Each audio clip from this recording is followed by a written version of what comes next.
बिस्मिल्लाहिर्रहमानिर्रहीम। मेरा नाम है इकबाल दानिश और आप देख रहे हैं मेरे YouTube channel ZID electrical mentor. अगर हम बात करें एक्सेलरेशन टाइम की, जब हम मोटर को स्टार्ट करते हैं तो 0 Hz से लेकर 50 Hz तक फ्रीक्वेंसी पूरा होने में जितना टाइम लगता है उसे एक्सेलरेशन टाइम कहते हैं। ये आप देख सकते हैं कितना टाइम लगा है। तो दूसरा डी एक्सेलरेशन टाइम ये होता है कि जब हम मोटर को बंद करते हैं तो 50 Hz से लेकर 0 H तक पहुंचने में जितना टाइम लगता है फ्रीक्वेंसी को, उसको डी एक्सेलरेशन टाइम कहते हैं। अगर हमने एक्सेलरेशन टाइम की सेटिंग करनी है तो उसके लिए P011 में हम जाएंगे। अगर डी एक्सेलरेशन टाइम की सेटिंग करनी है तो फिर P012 में हम जाएंगे।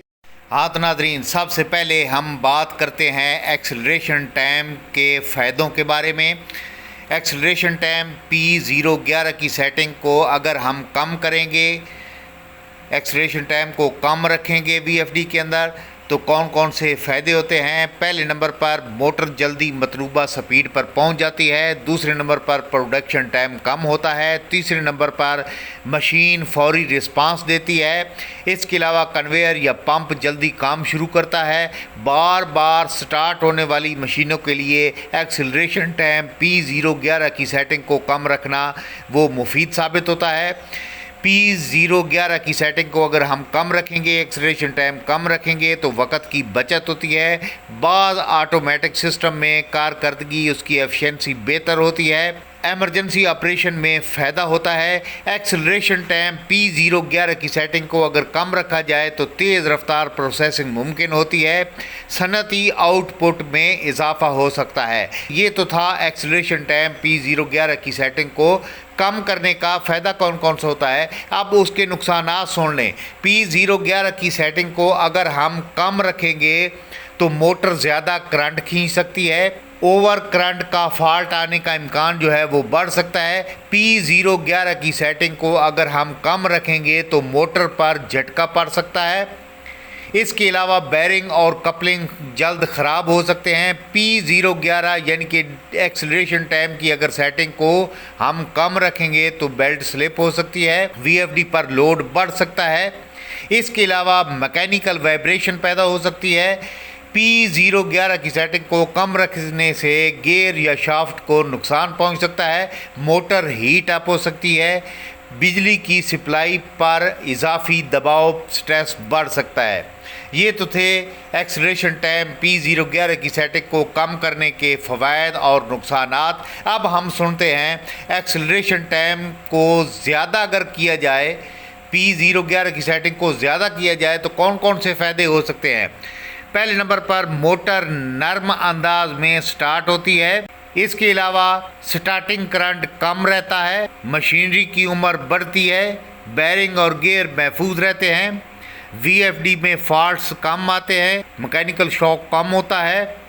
कन्वेयर पर सामान नहीं गिरता। इसके अलावा मोटर हीट अप नहीं होती। बिजली के निज़ाम पर दबाव कम पड़ता है। मशीन के लिए बेहतर रहता है। ख़ास तौर पर हैवी लोड के लिए एक्सेलरेशन टाइम ज़्यादा करना वो बेहतर रहता है। अब हम सुनते हैं एक्सेलरेशन टाइम P011 की सेटिंग को अगर ज़्यादा किया जाए तो कौन कौन से नुकसानात का खमियाजा भुगतना पड़ सकता है। तो पहले नंबर पर मोटर देर से मुकम्मल स्पीड पर पहुंचती है।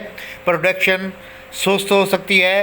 वक्त ज़्यादा लग सकता है। फौरी रिस्पांस वाली मशीनों के लिए मुनासिब नहीं है P011 की सेटिंग को ज़्यादा करना। इसके अलावा बाज़ प्रोसेस में डिले पैदा हो सकता है।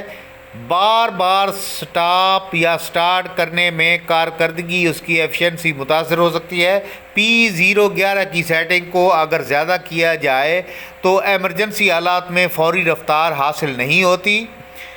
इसके अलावा बाज़ लोड मतलूबा टार्क जल्द हासिल नहीं करते। P011 की सेटिंग को अगर ज़्यादा किया जाए तो साइकिल टाइम भी बढ़ सकता है।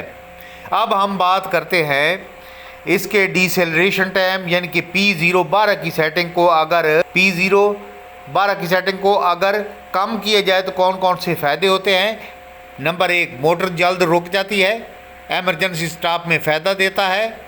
अगर P012 की सेटिंग को कम किया जाए तो प्रोडक्शन साइकिल तेज़ होता है, मशीन जल्द अगले अमल के लिए तैयार हो जाती है, कन्वेयर जल्द खाली हो जाता है, वक़्त की बचत होती है।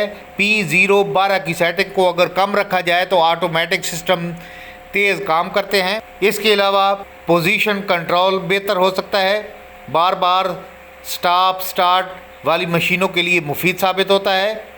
इसके अलावा अगर P012 की सेटिंग को हम कम रखेंगे तो इंडस्ट्रियल एफिशिएंसी बेहतर हो सकती है। अब हम बात करते हैं P012 की सेटिंग को यानी कि डिसेलरेशन टाइम को कम किया जाए तो कौन कौन से नुकसान हो सकते हैं। नंबर 1, ओवर वोल्टेज का मसला आ सकता है, डीसी बस वोल्टेज बढ़ सकते हैं। P012 की सेटिंग को अगर कम रखा जाए तो मोटर में झटका पैदा हो सकता है, मैकेनिकल स्ट्रेस बढ़ सकता है। अगर उस P012 की सेटिंग को कम रखेंगे तो शाफ्ट या कपलिंग मुतासिर हो सकती है, लोड अचानक रुकने से नुकसान हो सकता है। P012 की सेटिंग को अगर कम रखा जाए तो VFD ट्रिप कर सकता है, ब्रेकिंग रजिस्टर की ज़रूरत पड़ सकती है, मशीन के अंदर वाइब्रेशन पैदा हो सकती है। P012 की सेटिंग को अगर कम रखा जाए तो मोटर और मशीन की उम्र कम हो सकती है। नाज़रीन, अब हम बात करते हैं P012 यानी कि डिसेलरेशन टाइम को ज़्यादा अगर किया जाए तो कौन कौन से फ़ायदे होते हैं। P012 की सेटिंग को अगर ज़्यादा किया जाए तो मोटर आराम से रुकती है और वोल्टेज का फॉल्ट जो है वो कम देखने को मिलता है, मशीनरी महफूज रहती है, मैकेनिकल शॉक कम होता है, बेरिंग और गियर की उम्र बढ़ती है। P012 की सेटिंग को अगर ज़्यादा किया जाए तो VFD पर दबाव कम रहता है, कन्वेयर पर सामान महफूज रहता है। बड़े लोड के लिए P012 की सेटिंग को ज़्यादा करना बेहतर रहता है। स्मूथ ऑपरेशन के लिए ये P012 की सेटिंग जो है वो ज़्यादा करना फ़ायदेमंद साबित होती है। अगर हम P012 की सेटिंग को ज़्यादा रखेंगे तो मेंटेनेंस कम हो सकती है। अब हम नाजरीन बात करते हैं P012 यानी कि डिसेलरेशन टाइम को ज़्यादा करने के नुकसान कौन कौन से हो सकते हैं। पहले नंबर पर मोटर देर से रुक सकती है, मोटर एमरजेंसी स्टॉप मुयसर नहीं रहता, वक़्त ज़्यादा लगता है, प्रोडक्शन साइकिल सुस्त हो सकता है, मशीन जल्द अगले अमल के लिए तैयार नहीं होती, सेफ्टी इशू बाज़ मशीनों में पैदा हो सकते हैं। इसके अलावा पोजीशनिंग एक्यूरेसी मुतासिर हो सकती है, मुसलसल चलने वाली लाइन में डिले आ सकता है। डिसेलरेशन टाइम ज़्यादा करने से प्रोडक्टिविटी कम हो सकती है। हाँ तो नाजरीन, ये थे एक्सेलरेशन टाइम और डिसेलरेशन टाइम के फ़वाइद और नुकसानात जो कि आज की वीडियो में मैंने डिस्कस किए हैं। अगर आज की हमारी वीडियो आपको पसंद आई हो तो हमारे चैनल को सब्सक्राइब करें, बेल आइकन को प्रेस करें ताकि आने वाली हर नई वीडियो का नोटिफिकेशन आपको टाइम से मिलता रहे। दुआओं में याद रखिएगा। अस्सलामु अलैकुम।